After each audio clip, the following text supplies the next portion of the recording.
after 25 years of the first generation transgenic technology in food and agriculture, the biotech industry has very little to show for the millions that have been poured into the continent to open the continent up. What they have is a dismal failure in Burkina Faso again on GM cotton, which they had to, in a way, ban at huge losses.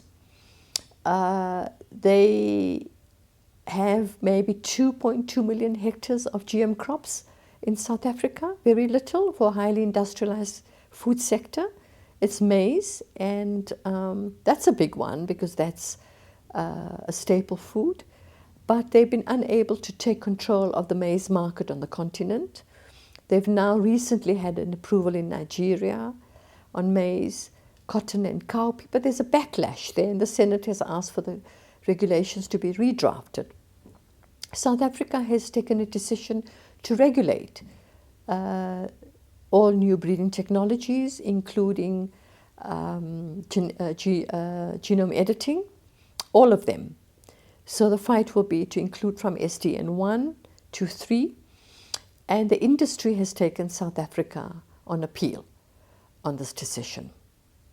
South Africa also dismissed Monsanto's triple stack GM maize featuring the drought-tolerant maize trait. Kenya, after the Seralini report was published, banned the import of GM into their country. President Museveni still is not convinced enough to sign off on the biosafety law in Uganda because there's been considerable amount of resistance. Kenya has granted approval to a GM cassava and also maize and cotton, but there's also resistance there.